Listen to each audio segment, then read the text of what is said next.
All right, well, moving on now. Wednesdays here on the program, we like to put the spotlight on the farm women's group, Common Ground. Common Ground is a group of farm women who want to be a resource for consumers who want to know more about how their food is grown.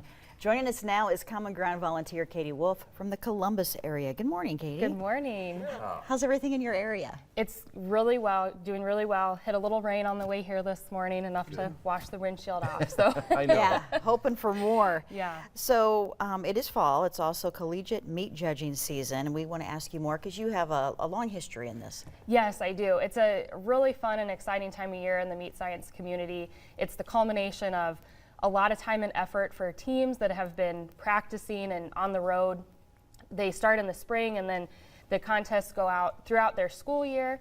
I coached a meat judging team for 5 years at the University of Missouri, and it always holds a special place in my heart. And then very recently, I had the opportunity to help officiate the American Royal Contest, which is held here in Nebraska. Oh, yeah. So what is a meat contest? What does it look like? Absolutely. Meats judging is an organized competition for students to evaluate the meat quality and lean yield of fresh meat products or processed meats. There's both types of contests for fresh meat and processed. And then based on their assessment, rank them accordingly from the most desirable to the least desirable. Contest age groups go from 4-H age, which starts at 8, goes through FFA in high school, all the way through the junior and senior college level. So it's really all encompassing and allows a lot of different age groups to participate in that. The contests, there are nuances depending on which age group we're working with. The contests are usually held at university meat science laboratories, like the one we have here at UNL, regional packing facilities, or even the large-scale commercial plants. One staple that tends to be at any contest are carcasses, so beef, pork, or lamb carcasses, fresh meat cuts. Those can be primal, so the big pieces, ribs, loins, fresh hams, pork loins. We can do retail cuts, so steaks or pork chops. One thing the 4-H and FFA kids do, it's a very intense rail of retail identification, and they not only have to identify the cut of meat, but they have to identify the primal it came from and how to cook it. So they're really learning a full gamut about the products themselves.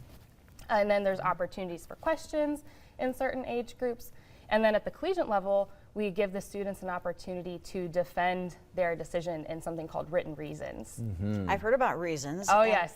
And you may differ from the judge, but it's how well you present yourself. Absolutely. You are using a lot of your skills, some logic, and you can walk the official through your thought process, how you place the class and why you place it the way you did. Okay, very good. Good to know about that. I know that's very interesting and really a great place for students to really learn about meat and learn about themselves too. It's a tremendous opportunity, not only because we are training future leaders for the meat and the livestock industries, but you're learning life skills.